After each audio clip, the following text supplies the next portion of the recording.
daily soccer podcast with the Global Sports Podcast Network. Hello and welcome to the Daily Southampton, part of the Global Sports Podcast Network. I am your host, Zakingo Finch. As always, joined by the illustrious Gregory Elliott. How you doing, mate? You good? Yeah, I'm doing real good, mate. I'm feeling very prepared for today's episode. Definitely didn't just ask you the name of the player that we're doing a profile on or anything. Just feeling good, mate. Feeling ready. I was going to open by throwing you directly under the bus, but I have an inkling that you knew that, so you've just done it yourself. Which shows you we spend too much time together. But instead, Greg, you're right. We are doing a profile on Caspar Jander. And I was going to open with the quote, I hate to lose. I love winning games. And I'm here to win as many games as possible.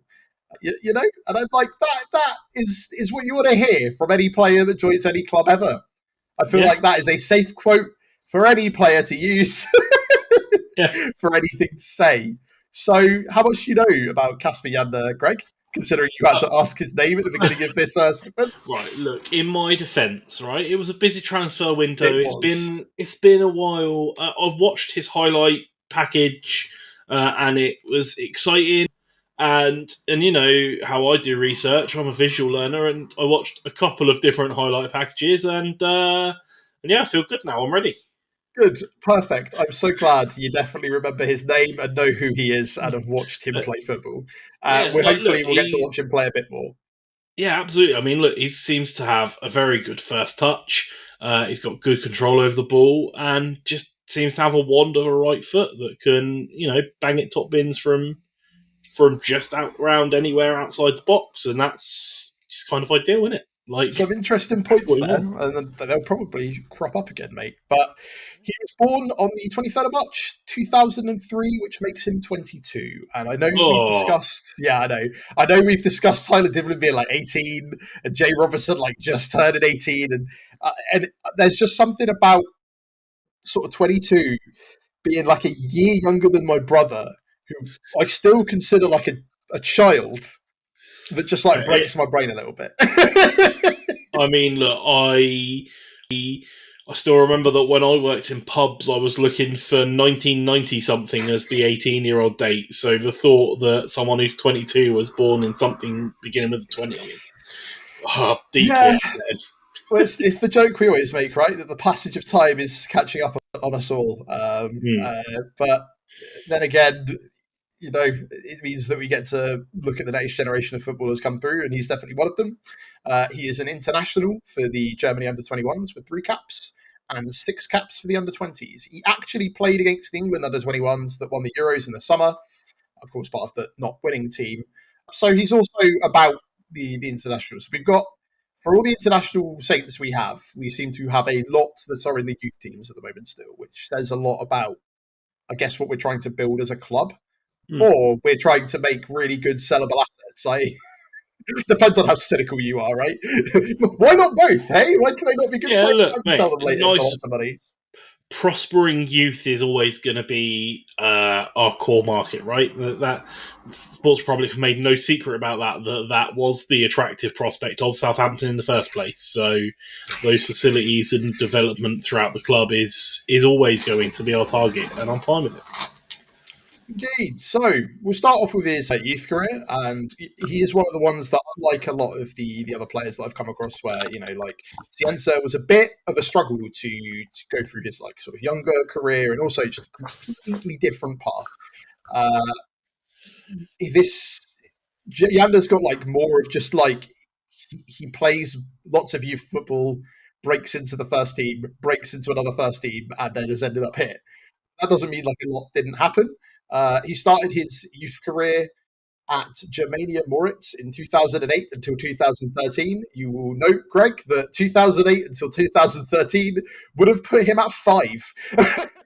Wow. So that's crazy. So it's like when you talk about your boy playing football, right, at like a sort of like a real youth level, you kind of forget that some of these professionals really do start in the youth nowadays. That's crazy. Yes. In 2010, 2013, when he was 10, he moved on to Munster Youth, for 2 years. So he's already got his first big move at 10, mate.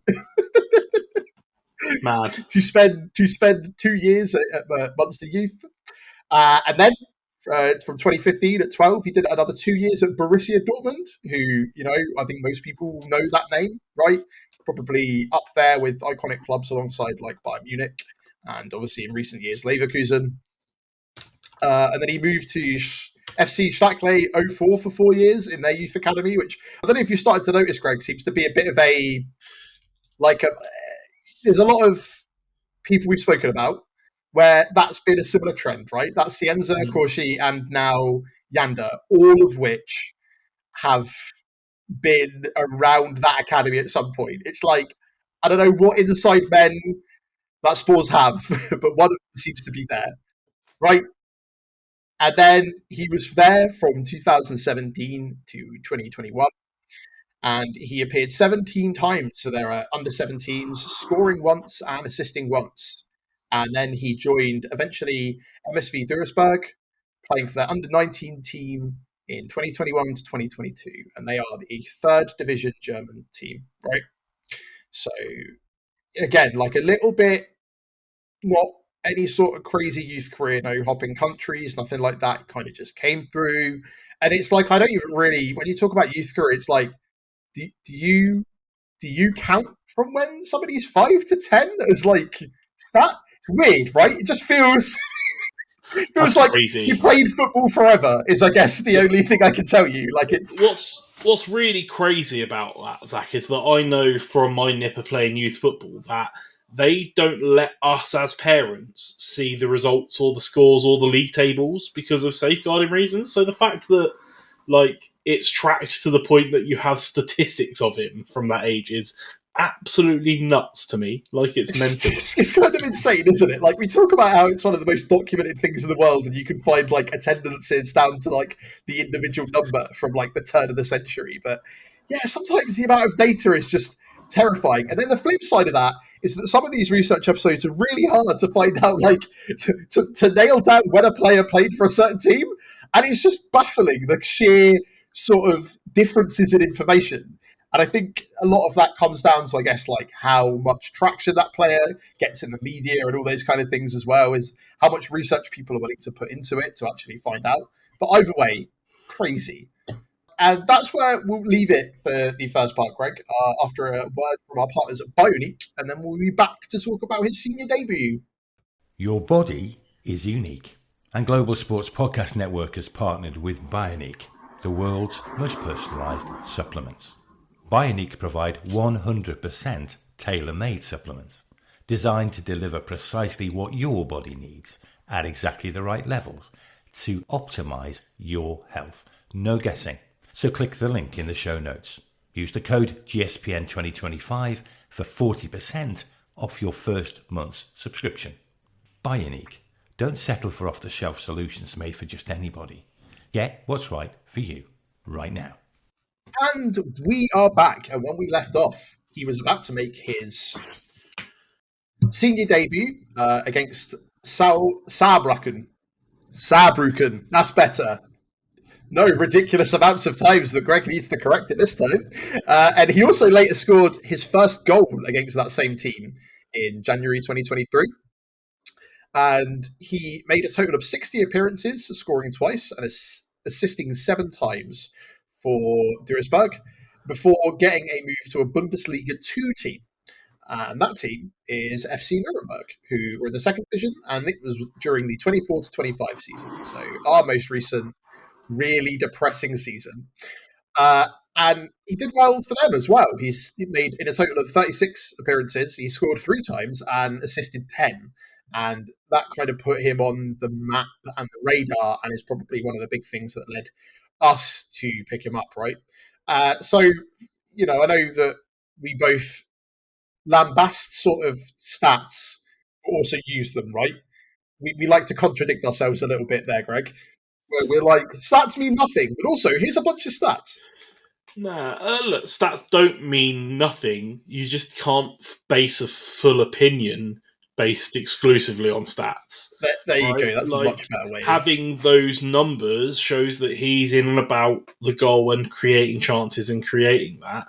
That doesn't mean that you can immediately assume anything about his style of play. It's just the evidence you can use to help base your opinion from watching them.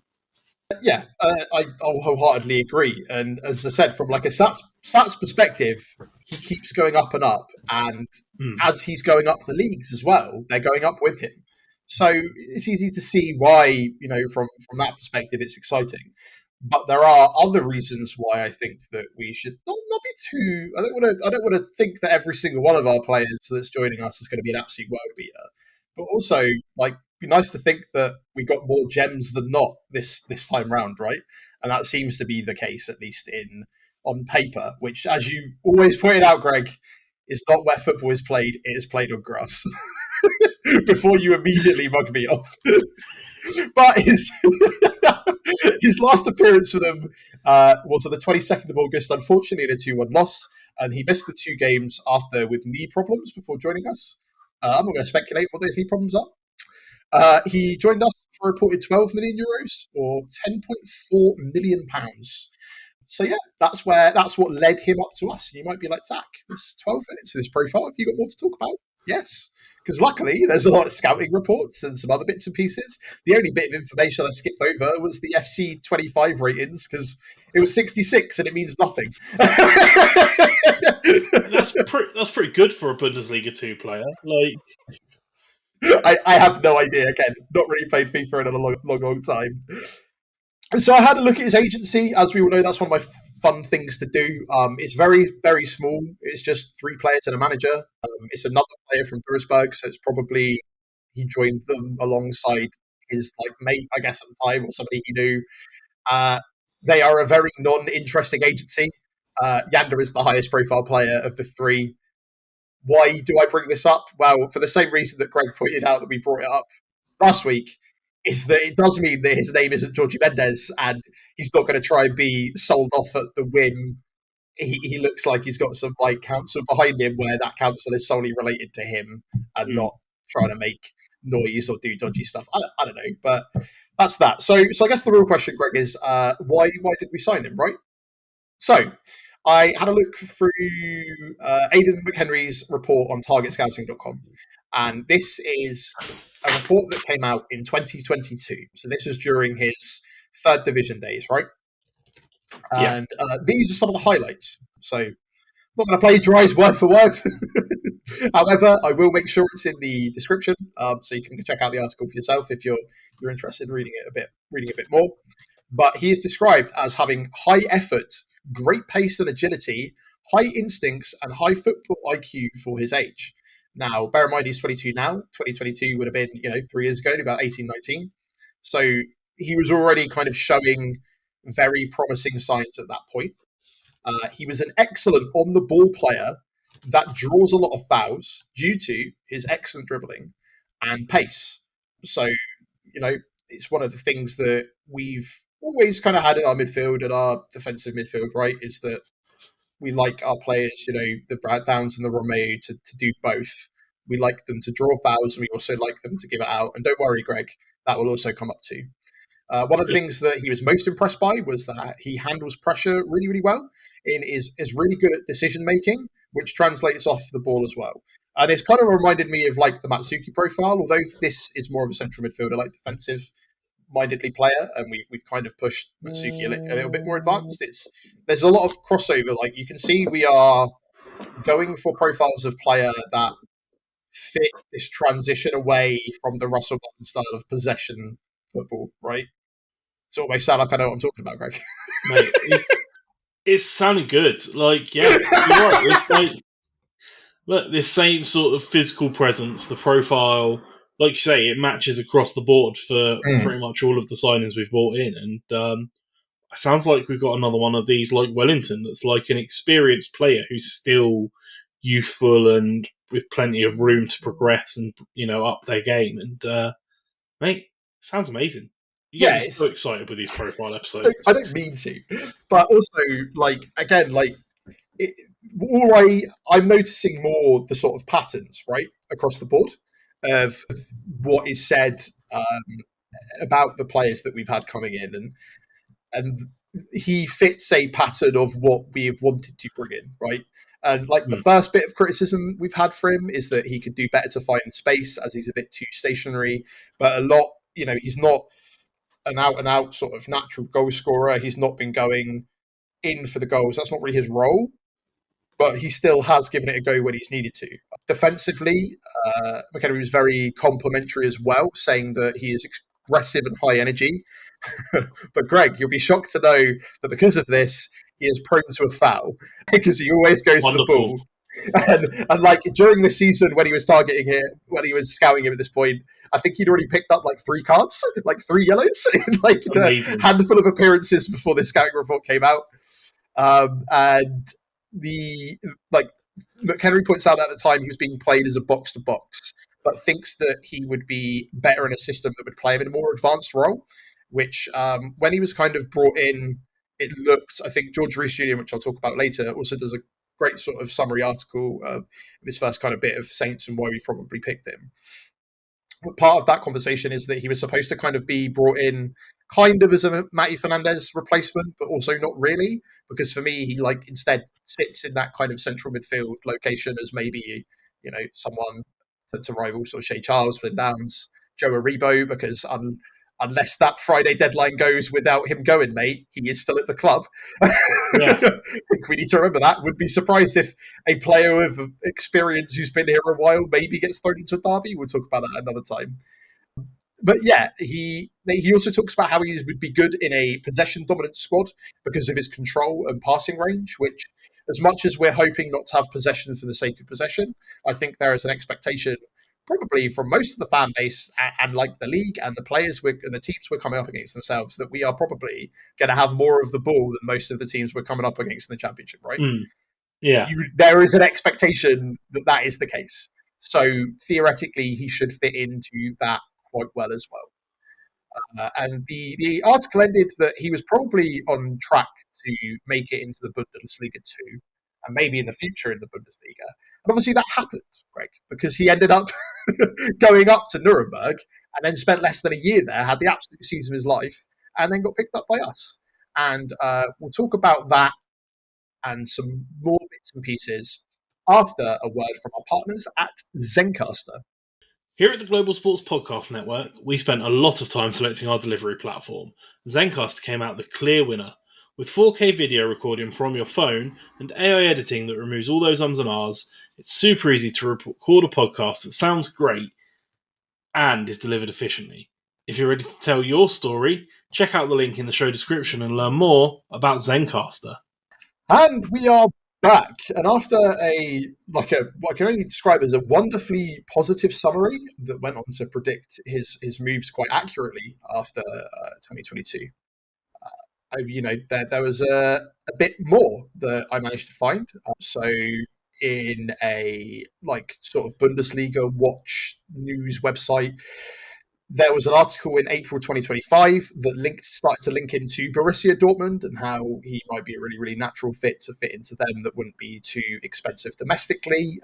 And it was basically due to the exemplary campaign that he had. They were just like, wow, this guy's an absolute talent. We need to swoop him and pick him up quickly. And it would be a good fit because obviously Borussia Dortmund have had their own recruitment troubles, especially where, they've been pilfered left, right and centre. There was also interest from Bayer Leverkusen, but that kind of ended. And it almost feels like the plaudits that this guy was giving him were almost straight out of the article that I'd read previously. Now, I don't know if that's the case. It might be that he just continued doing all of those things that are quite obvious. And the reason that I think that that's quite obvious, Greg, is that you haven't read any of the source material I've sent you, but you have watched him visually in compilations, and you have basically said like for like what people have picked up from the scouting. Right. Which doesn't. I'm not trying to say you're going to be a future, football scout in your career. Who knows? You might be. You've definitely got the data acumen for it. turns out that if you watch thousands of hours of football in your lifetime, that your brain does work out how to analyse it a bit, regardless of profession, right? Look, it's one of those things where in everything that we've always done in all of our lives, Greg, me and you have both had imposter syndrome, and then occasionally we prove ourselves wrong in the most ridiculous ways. Right? You've done that today in our day job, and you've done it again this evening as well. So yeah, he almost ended up at VfB Stuttgart, who put in a 10 million euros bid, but that wasn't accepted because they wanted at least 15. Right? Obviously, we negotiated them down to 12, but Stuttgart at that point pulled out of the transfer entirely, and then they just didn't go back in for him, which is when we jumped in, right? And obviously, we secured that signature, and he is now our player, and is somebody that kind of fell in the radar between Tom Fellows and Finn Azaz because they are proven championship quality. We haven't done profiles on them, but it is, it's because they've been around the championship for a long time. Like maybe we will. I think me and Greg, we were talking about floating the idea of maybe combining them both together, but also I don't know if that does a disservice. We'll figure it out one way or another. But one of the reasons I wanted to cover him first is there's not a huge amount known about him. George Rees-Julian for the Daily Echo did another fantastic article on him as well, and cites one of the big things that kind of comes across from his interview and just him as a person is that he looks like a Will Still signing because he just has a desire to win, which is very much what Will Still is about, right? He's like, don't really care about how we do it, just want to win the game, and he very much wants to win the game. Miroslav Klose, who called him a total professional, and it was, all-time scorer for Germany, and he was his former manager as well at Nuremberg. So that when you've got, an international hero calling a well-respected name in football, right. So it's amazing. That's always nice to hear, and I think the summary is that he wants to win, which is just, to be quite honestly, like a mentality we desperately need. And there's another bit that Rees-Julian quotes from him talking about the Southampton way, and he's like, "Well, the Southampton way got us relegated. I think the new Southampton way needs to just be winning." And I'm like, yes. That is what it needs to be. Not like rigid philosophies and like little books that you need to put out and live our life through that way. It needs to be, we want to win and we'll figure out ways to win no matter what, because that is the difference between the world beaters and the non, right? And I know this is a bit dramatic considering we are in the second run of English football, but it's great to have that mentality in and around a group of players where I think some of them have just lost it. And a lot of them have gone to rebuild their careers elsewhere to get that back. And, you will not be, I guess, tainted by any of the stuff around us because it's not been here before. So, yeah, we'll see what happens. Because as George points out as well, like he's going to have to try and dislodge Flynn Downs or Shea to get into the team. And that's going to be hard work because they do a lot and they're great. And on top of that, we might now have a Joe Aribo that's like floating about. Like, obviously, there's a couple of days left before the Turkish window time shut. I think, like, so it might be closed by the time you guys are listening to it. But like, I was saying to Greg earlier about how Anana's potentially going to transfer. It closes on Thursday. I looked this up. So yeah, there's still some time for those moves to go ahead. I don't know if the Belgian one's the same, but if not, like we potentially Belgian closes today at time of recording, so will be closed by the time this episode goes out. So yeah, unless all of a sudden something late comes out from the club that means Edozie is gone, potentially Edozie is still here. So there's going to be more competition than I think that they would have originally planned for. But I think that he's got all the elements to be able to dislodge them in different aspects. And I know I keep kind of ending these with, wow, we've got an incredibly exciting prospect, but we do. So once again, it's just like, wow, all of the stuff's there. Can they reach out and grab it? Like that's really good though. No, look, it's really good because honestly, you say that his competition is going to have to dislodge those sort of places, but actually, we saw in the last game with Flynn Downs out because he needs to learn how to cook chicken properly. That actually, without Flynn there, Shea Charles didn't have his best game, and it's together in those positions that we have that strength. And so we're going to need that depth in that position because, let's face it, that position on the pitch with those players in particular are not just liable to sickness and injuries, but also suspensions. So but between the amount of cards that these three should pick up between them means that it might end up having to be a rotation of the three just because of the amount of suspension. So, but yeah, it's fascinating that, again, like I know that we've talked about football is played on grass, it's not played on paper, but like I think from an on paper perspective, what realistically more could we have done? Like the pieces of the puzzle are all there, and I think that some of the pieces, it's like we managed to find all of these kind of gems where, and people might think we potentially paid over the odds for him, but if he ends up if he ends up turning into, say, even like another Matty Fernandez and ends up being sold for like 30-40 million down the line after like 2 or 3 seasons, like then that means that it's good business. We got to witness a great footballer that potentially might become incredible in the future. So yeah, I just think it's good, and I wish him all the best in his first season in English, the English league. So yes, it's just been refreshingly nice to talk about all of these great transfers that haven't felt like they're very last minute. Every single one of them has felt like they've been very much planned out, right? And it's interesting that a lot of these, having a structure and someone specifically in charge of making those plans makes a difference, rather than Russell Martin and Gilly bouncing ideas back and forward off of themselves like an echo chamber. I've heard of Maxwell Cornet. Should bring him in. Oh, that's harsh to that poor guy. Maybe hope he's having a better loan spell wherever he's at nowadays, because God, that was dire. But yeah, once again, Greg, thank you very much for joining me. As I said, it was actually a bit. It was so smooth to be able to research this. It didn't require like digging into like page 97 of Google and then translating an article that you hope is from a less dubious source. So, as I always point out in the episode description, there will be all the list of sources that I've used. So if you feel like learning more or reading where I've read all of this, feel free to check that out. Thank you, Greg, for listening to me waffle on, as you always do. It's great to have someone to bounce this off. Thank you as always for collating it, mate. I love these profile episodes, honestly. I feel so much more educated than just watching 6 minutes of a YouTube video. It's unbelievable. I think the best thing about it is because we do this daily podcast, mate, you have to listen to me talk about it. Whereas usually, if I was just telling it to you in person, you'd be there like, yeah, sure. And I can literally hear like the clown noises going around in a circle. You're like, yeah, did you say you'd like scored for that club? I was like, no, mate, a completely different bloke. Like, oh, that's a shame.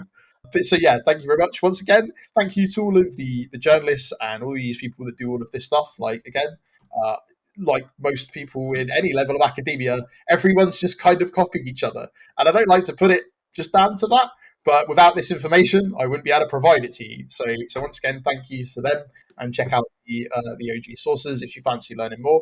More importantly, thank you to you, our wonderful listeners. Obviously, we're building up to the South Coast Derby. It might have not been the most relative, or it's going to be, because randomly he'll appear on Saturday and score a worldie. That would be absolutely beautiful. But I think it's important that we start to get to know the squad. They're going to be with us for the rest of the season, and it's just fun. But it wouldn't exist, and there'd be no point if it wasn't for all of you wonderful people listening. So thank you so much. We are on all the social medias. We are on Facebook. We are on X, the Everything app. We are on Blue Sky. We are on YouTube. We are on Instagram. We are on TikTok. We post twice a day, all of them. Check us out. Follow us on all that if you want to know when we post a podcast. If you want to know when we post a podcast, we call the Daily Southampton for a reason. Post Monday to Friday. That's pretty much all the waffling I've done for today. So join us tomorrow as we definitely start a more Southampton versus Portsmouth build up towards the South Coast Derby on Sunday. And have a wonderful morning, afternoon, or evening, and we'll see you in the next one.